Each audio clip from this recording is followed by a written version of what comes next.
Welcome back to the Daily Bread Bible Study for day number 17 for January 17th, 2020, looking at Exodus chapter 5 through 7.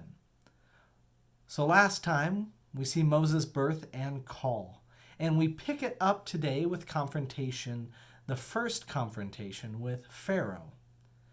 Just 2 days ago, we saw a sympathetic Pharaoh who knew Joseph, extended to him all sorts of graces and greetings. But today, we see a Pharaoh who believes Pharaoh is the most important God to listen to. Exodus 5:2 says, "But Pharaoh said," after Moses and Aaron confronted him and said, "Let my people go," but Pharaoh said, "Who is the Lord that I should heed him and let Israel go? I do not know the Lord, and I will not let Israel go." It should be noted that the phrase, Pharaoh's heart was hardened, appears often and countless times through this narrative.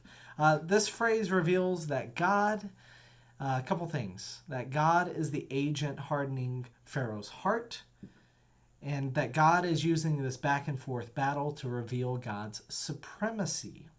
Additionally, this phrase shows Pharaoh is not interested in giving up power or interested in showing pity as his daughter originally did to save Moses.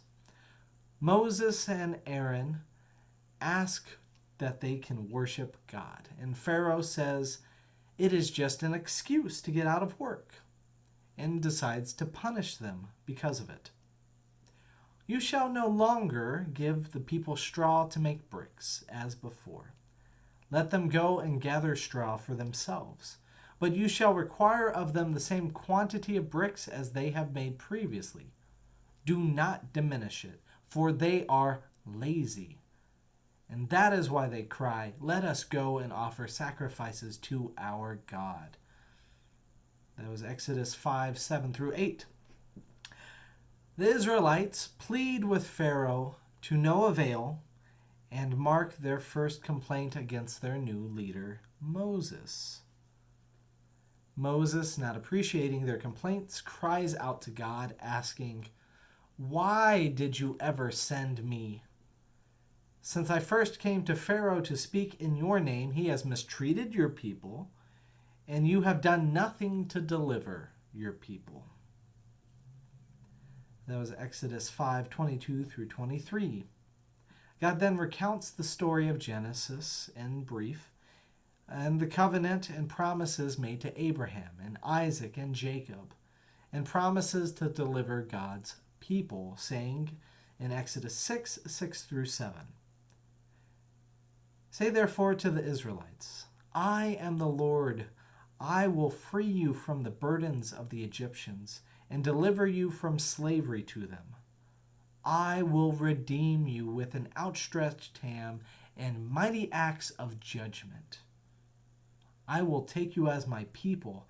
I will be your God, and you shall know that I am the Lord your God, who has freed you from the burdens of the Egyptians."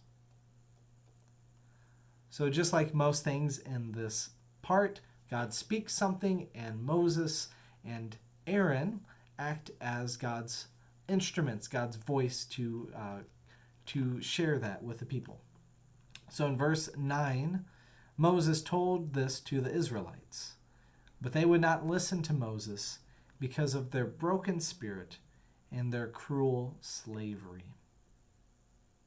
Moses is trying to cheer them up, but they said, "We're stuck making bricks. We're stuck.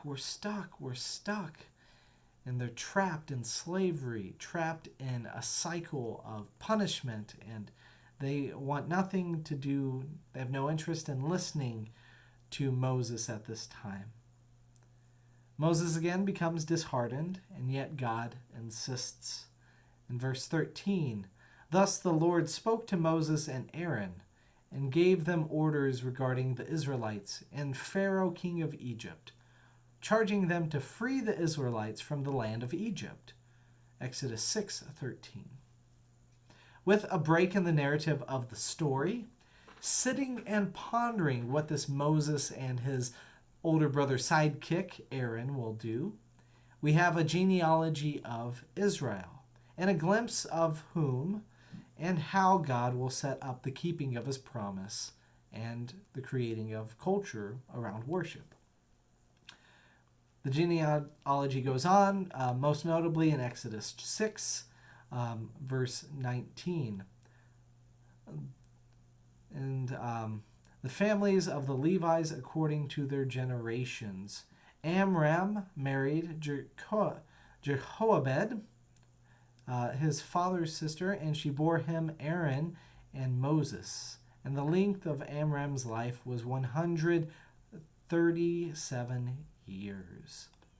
So we see how the characters of Moses and Aaron get born to Jochebed, and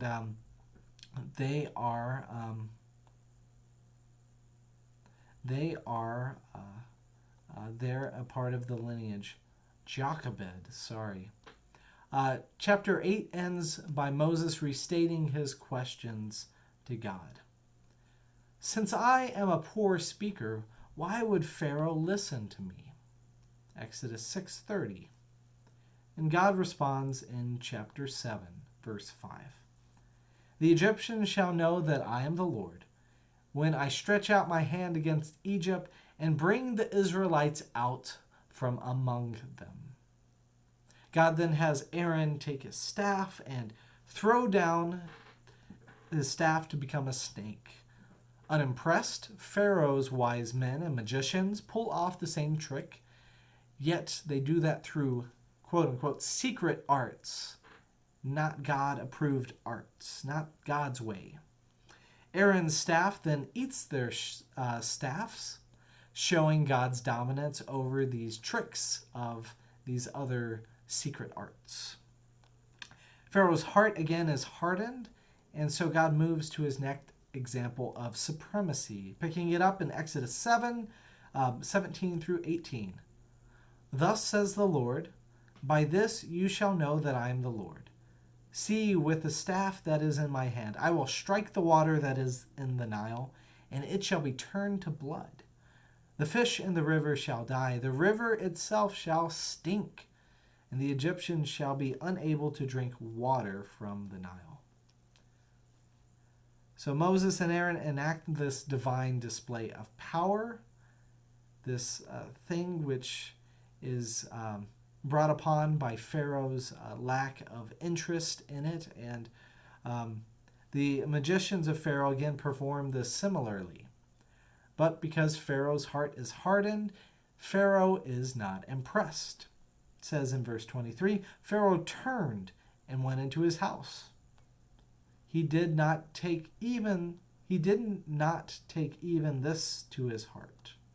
So Pharaoh's not impressed. He doesn't care. And chapter 7 closes as we see that the Nile remains blood instead of water, not just for a little bit, but for 7 whole days. So that is where we end our section for today. We will pick it up with some more displays of God's power and leading to God's eventual release of God's people and God's deliverance of them from Egypt and the riders pursuing them as they are trying to escape. But we will pick that up more in the later days.